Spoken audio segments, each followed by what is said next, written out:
Hi kids, welcome to my channel free way to English. Now आज का जो video है वो है डेंसिटी के बारे में।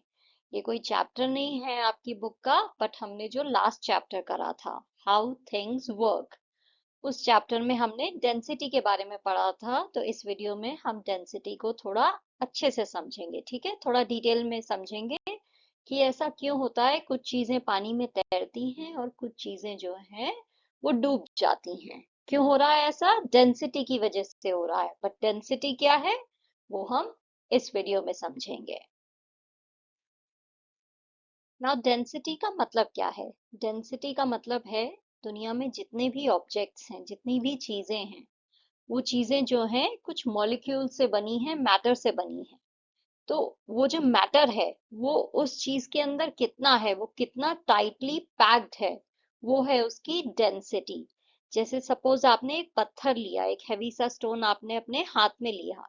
ना वो जो पत्थर है, छोटा सा जो पत्थर आपके हाथ में है, वो उस पत्थर के अंदर जो है मैटर है। तो जो उसमें मॉलिक्यूल्स हैं वो कितने टाइटली पैक्ड हैं, वो हुई उसकी डेंसिटी। ना वो पत्थर अगर आप पानी में डालते हो तो वो पत्थर डूब जाएगा। क्यों? क्योंकि उसमें हाई डेंसिटी है, उसमें चीजें बहुत ही टाइटली पैक्ड हैं। जबकि अगर आप एक कॉटन जो है उसमें डाल दो, रुई डाल दो, थोड़ी सी कॉटन डाल दिया तो वो फ्लोट करेगा, राइट? क्यों? क्योंकि जो कॉटन है, जो रुई है, उसकी डेंसिटी लो है। उसमें जो चीजें अंदर, जो उसके अंदर मैटर है, वो बहुत ही लाइटली पैक्ड है, बहुत टाइट नहीं है, बहुत कम मैटर है उसके अंदर। ऐसे ही अगर आप कोई चिड़िया का फेदर जो है उस पे डाल दो पानी पे तो वो फ्लोट करेगा। क्यों? क्योंकि वो लो डेंसिटी है। तो डेंसिटी का मतलब होता है कोई चीज कितनी टाइटली पैक्ड है। जैसे आपका सूटकेस है, उसमें आप कितने ज्यादा कपड़े भर रहे हो, वो हुई उसकी डेंसिटी। नाउ अगर कोई चीज जो है हैवी फील कर रही है उसके साइज के हिसाब से, तो वो हुआ हाई डेंसिटी। और कोई चीज जो है वो लाइट फील कर रही है उसके साइज के हिसाब से, तो वो हुआ लो डेंसिटी। जैसे आपने बहुत सारा कॉटन ले लिया, आप एक बॉक्स लो, उसमें कॉटन भर दो, रुई भर दो, और सेम साइज के बॉक्स में जो है आप पत्थर भर दो, तो कौन सा बॉक्स हैवी होगा? जो पत्थर वाला होगा, राइट? क्यों? क्योंकि पत्थर हैवी होते हैं, उनकी डेंसिटी जो है हाई है। वही जो कॉटन है उसकी लो डेंसिटी है, तो आप वो पूरा बॉक्स भर भी दोगे फिर भी वो बॉक्स बॉक्स जो है वो पत्थर वाले बॉक्स से हल्का होगा। क्यों? क्योंकि डेंसिटी जो है वो यहाँ पे डिफरेंट है। पत्थर जो है वो हाई डेंसिटी है, जो रुई है, जो कॉटन है, वो लो डेंसिटी है। और डेंसिटी हम मेजर कैसे करते हैं? उसका फॉर्मूला है मास डिवाइडेड बाय वॉल्यूम। मास का मतलब हुआ कोई जो चीज है उसके अंदर कितना टाइटली मैटर पैक्ड है, कितना मैटर है उसके अंदर, कितने मॉलिक्यूल्स हैं, डिवाइडेड बाय एरिया, उसकी वॉल्यूम क्या है, तो वो हुआ हमारा डेंसिटी। ना ये आपको अभी पढ़ने की जरूरत नहीं है, ये आपको फ्यूचर में जो है आगे के क्लासेस में अच्छे से डिटेल में समझाया जाएगा। फिलहाल हम सिर्फ डेंसिटी समझते हैं। नाउ जो सॉलिड्स होते हैं, जैसे पत्थर है, जितने भी सॉलिड ऑब्जेक्ट्स हैं, वो हाई डेंसिटी होते हैं, क्योंकि उसमें जो है छोटे से एरिया में बहुत सारे पार्टिकल्स होते हैं, बहुत सारे मैटर होते हैं, बहुत टाइटली पैक्ड होती है वो चीज। जैसे ये यहाँ पे देखिए, सर्कल में जो है बहुत सारा मैटर जो है, बहुत सारे मॉलिक्यूल्स जो हैं वो साथ में आपस में पैक्ड हैं। तो ये हुआ हाई डेंसिटी। वही जो लिक्विड्स होते हैं वो मीडियम डेंसिटी होते हैं, क्योंकि उसमें जो पार्टिकल्स हैं उनके बीच में जो है अच्छा खासा डिस्टेंस होता है, तो इस वजह से जो है वो थोड़ा जो है वो कम डेंसिटी वाला होता है। और वही गैस जो है वो लोएस्ट डेंसिटी वाली होती है, क्योंकि उसमें सबसे ज्यादा डिस्टेंस होता है पार्टिकल्स के बीच में। तो जो सॉलिड ऑब्जेक्ट होते हैं वो सबसे हाई डेंसिटी होते हैं, जो लिक्विड्स हैं वो मीडियम डेंसिटी है, और जो गैस है वो लोएस्ट डेंसिटी वाले होते हैं। तो सबसे हल्की जो है वो गैस होगी, क्योंकि वो लोएस्ट डेंसिटी है। यहाँ पे देखिए, हमने एक बॉक्स में जो है कॉटन यानी जो रुई होती है उसे हमने भर दिया है, और एक बॉक्स में स्टोन भर दिए हैं, पत्थर। तो कौन सा बॉक्स हैवी होगा?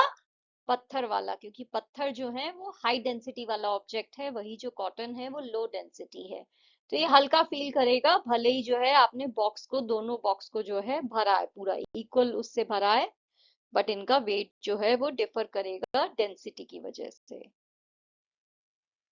जो हमारी लिक्विड चीजें होती हैं उनकी भी डेंसिटी होती है। जैसे कि अगर जो है आपके पास जो है जूस की एक बॉटल हो, वो जूस जो है आप ग्लास में पोर करने का ट्राई करना, ग्लास में जो है जूस डालना, तो आप देखोगे वो जूस आसानी से जो है ग्लास में चला जाएगा, राइट? बहुत ही इजीली जो है वो नीचे गिर जाएगा। क्यों?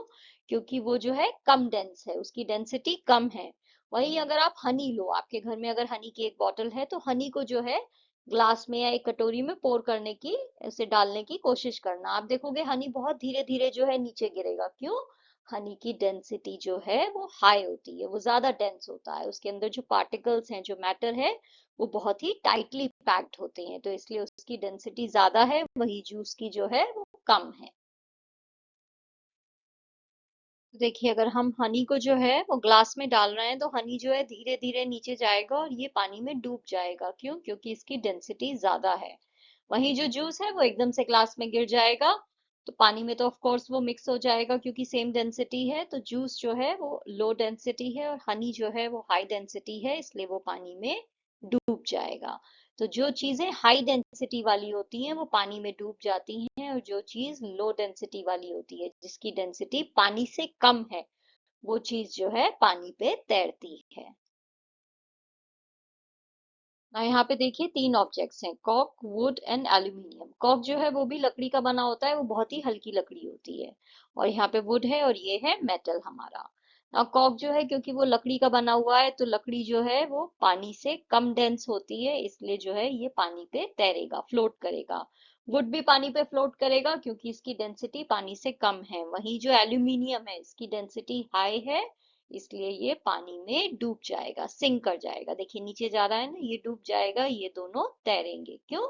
डेंसिटी की वजह से। लो डेंसिटी वाली चीजें पानी में तैरती हैं और हाई डेंसिटी वाली चीजें पानी में डूब जाती हैं।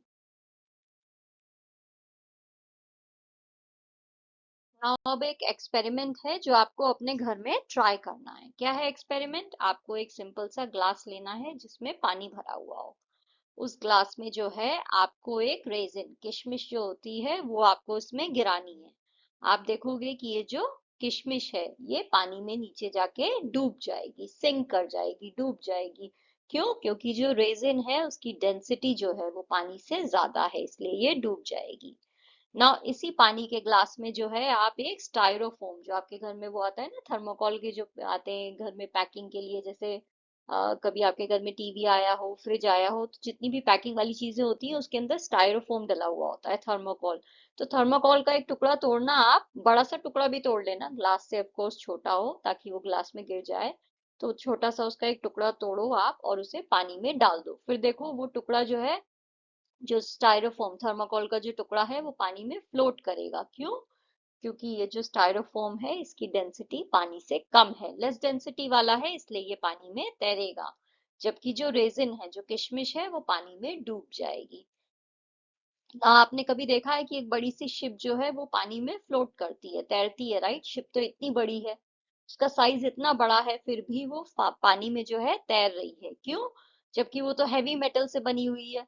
इसलिए क्योंकि उसे ऐसे डिजाइन किया जाता है कि उसमें जो है, ऐसे उसका डिजाइन बनाया जा रहा है स्ट्रक्चर का, कि जो मेटल की शीट्स जिनसे वो बन रहा है शिप, उसके बीच में जो है बहुत सारी हवा को वो कैप्चर कर लेते हैं। तो हवा जो है लो डेंसिटी वाली चीज है, तो उसकी वजह से शिप का जो वेट है वो पानी में जाके कम हो जाता है, क्योंकि उसमें हवा वो ट्रैप करते हैं। तो उसकी वजह से जो शिप है उसकी ओवरऑल जो डेंसिटी है, इवन दो वो हैवी मेटल से बनी है, फिर भी उसकी डेंसिटी जो है वो पानी से कम हो जाती है, इसलिए वो फ्लोट करता है, क्योंकि उसका डिजाइन ऐसा बनाया जाता है कि उसमें हवा को ट्रैप किया जा सके, और हवा जो है वो लेस डेंसिटी की होती है। तो ये एक्सपेरिमेंट आप घर में जरूर ट्राई करना। एक पानी का ग्लास लेना, उसमें रेजिन, किशमिश जो होती है वो डाल के देखना, और उसके बाद जो है स्टाइरोफोम, जो हमारा थर्मोकॉल होता है, उसका एक पीस डाल के देखना। फिर मुझे बताना कि कौन सी चीज तैर रही है और कौन सी जो है डूब जा रही है। That's all for today, kids.